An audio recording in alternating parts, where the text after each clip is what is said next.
Полека се локализираат пожарите во југоистокот кои беснеат веќе неколку дена. Припадниците на армијата се активни во најкритичните точки во справување со пожарите. Хеликоптерите од воздухопловниот Винкој беа ангажирани во гасење и локализирање на пожарот во рејонот на Старо Негоричани, каде што исфрлија повеќе од 50 тони вода, беа ангажирани и за гасење на пожарот кај Кочани, информираат од Министерството за одбрана.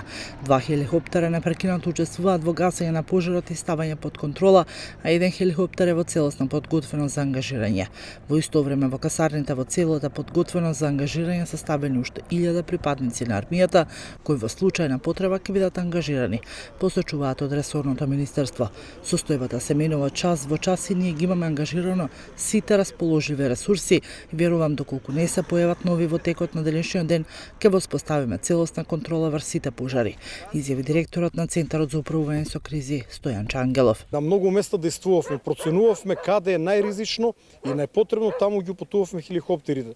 Откако хеликоптерот помогна овој пожар да биде ставен под контрола, веднаш го упатив кон општина Кочани, каде што повторно се разгоре пожарот кој што беснееше во текот на вчерашниот ден, но се уште сметам дека таму состојбата не е алармантна.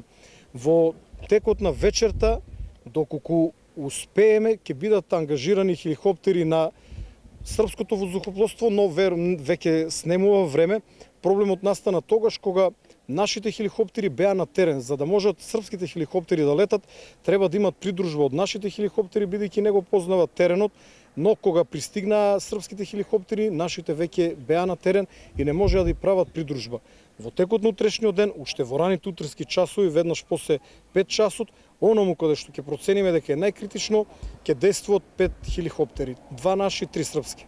Така, ви благодарам многу на вклучувањето и што одвоивте време еве и во овие моменти да бидете со граѓаните. Благодарам и на вас, ние сме максимално отворени за јавноста, има многу дезинформации во јавноста, некој намерно се обидува да шири паника и дезинформации, граѓаните нека останат смирени. За нас се најважни човечките животи. На прво место, безбедноста на луѓето. Дрвјата повторно ќе пороснат, човечкиот живот нема да се врати. Затоа да ги заштитиме луѓето, дури потоа материјалните добра, ако има штета, општините и владата истата ќе ја надоместат. И Бугарија со помош кон Македонија. Премиерот на Бугарија Стефан Јанев ќе испрати помош на Македонија за справување со пожарите, објави новинарската агенција БГНЕС. Таа ќе се состои од 25 пожарникари, 3 противпожарни возила и 2 амбулантни возила. Помош ќе стигне преку механизмот на заемна помош, а бугарските екипи ќе помогнат во справување со пожарите кај Кочани и Делчево. Бугарските медиуми потсетуваат дека Јанев во телефонски разговор со премиерот Зоран Заев најавил дека Бугарија е подготвена да помогне на своите соседи за гасење на пожарите.